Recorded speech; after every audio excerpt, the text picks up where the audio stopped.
Is any person I work for the Department of Youth Services. I am a juvenile correctional officer at the Circleville Juvenile Correctional Facility. I am also a board member who serves on LCSCA's board.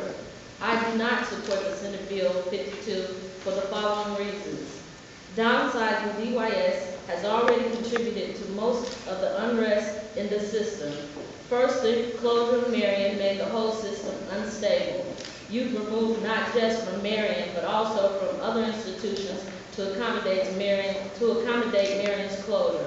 For example, a youth involved in an incident at Cleveland, where a JCO was killed and just moved from Circleville, and a JCO involved had just moved from Mohican, and now the system will be going through the turmoil all over again with the closure of Mohican. Because of the Marion closure, 125 staff were laid off, which has brought staffing levels down throughout the system. Some of you may recall that the class action lawsuit against DYS recommended the agency add 188 more staff, not lay off staff. Similar layoffs are expected in Mohican. Any more downsizing in DYS will have a devastating impact and further risk the DYS employees. Thank you.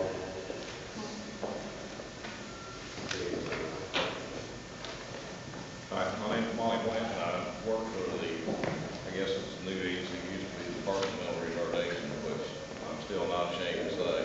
There's nothing wrong with the word mental retardation. So even though the agency's changed its name.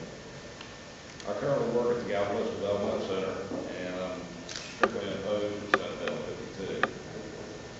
As many of you know, since 2002, we've closed two developmental centers, one in Springview, one in Apple Creek, which we had public hearings on this.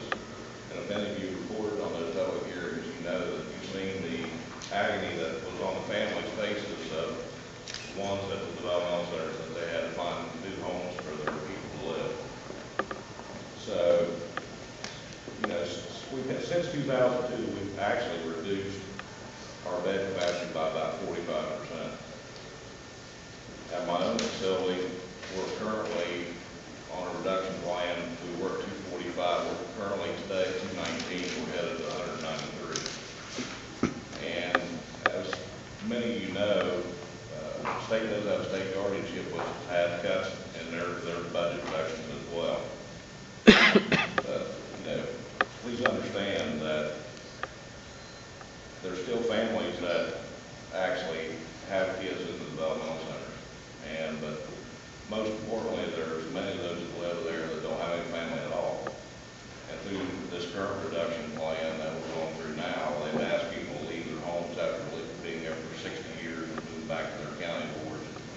Please understand that these people have no family left. And any kind of move or restructuring of this is just totally, it's that sensitive. And if you've ever been through any kind of reduction plan, it's one of the most devastating things that can ever happen to you. And one of the comments that I want to make that Mr. Petro made today, you know, he was talking about our department being one that's inefficient. Well, I'm proud to say that I've been there for 27 years, and we've been working on that department and making it efficient.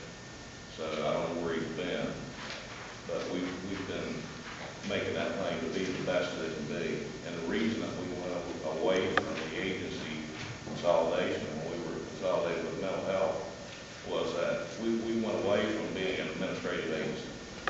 That's one that's just administering funds, and the services were never provided. That's why that was split. And as Ray said, we did change that whole model and get them from just warehouse people to actually provide services for people with mental retardation. So. My name is Cindy Bobbitt. I'm a customer service rep with the Ohio Department of Job and Family Services. I'm a 20-year employee. I'm a proud state employee. I definitely do not support Senate Bill 52 because I don't think another huge merger would be good for Ohioans. As someone who works for the Ohio Department of Job and Family Services, I've seen firsthand the toll that a giant merger could take on state employees, the state budget, and most notably, the customers that we serve. It's the customers that we serve that are the ones that sacrifice, and those are those constituents that support the legislators that's in office. I would just like to share a personal issue that's happened in our area. We've been doing a lot of restructuring, which is needed. But I work in one stop, I work down in Hocking County. Okay? And everybody knows the southern part of Ohio is a little bit regressed, right? You know, and I understand about moving America forward and the technology and advancements, but if you come down there, there's not a lot of service when it comes to having internet service, internet providers. A lot of times, many people on dial-up. I was on dial-up until just a year ago, until cable come through, and now I have Roadrunner. Thank God my child can get on and do homework. But before that, everything for unemployment is done through either the internet or phones, okay? We have issues down with phones. When people lose their jobs, as many jobs that's been impacted in southern Ohio, people learn to cut back and be resourceful with the resources. So typically, you're not going to have internet service for one, it's not down there. And the other, they can't afford it, okay? If you want to use satellite, it's $100 a month for Hughes. That's crazy. Who's going to keep that in their budget when they're on unemployment? That's half of their gross income. The other is, when it comes to using the phone, right now, we are over inundated.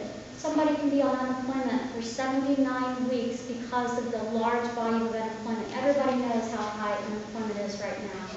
And these people are calling, and they're getting the message, we're experiencing high call volume, and they get a disconnect. Call back later. I'm sorry. I'm sorry, that's not a service to the Ohioans. I know personally also, my husband lost his job. The company closed. So we've been through this. I have a brother that lost his job. I have very many family members that have lost their jobs through company closings, because particularly it's a manufacturing environment and all the families work there. So it's been a struggle to move forward, to provide those services. And what has happened with this agency is we've taken away that one-on-one face contact that these individuals need. When you have individuals in the middle age group, and I'm sorry, I'm middle age, anywhere from 40 to their late 50s, and they're losing their jobs, they've been someplace 30 years and the company's closed up, they want to come in and talk to somebody. They want to know that somebody real is helping them. They don't want to be talking on the phone. They don't want to be using the internet trying to find something because they don't know how, they're not sure. So please, the only thing I can say is I strongly encourage you not to support Senate Bill 52.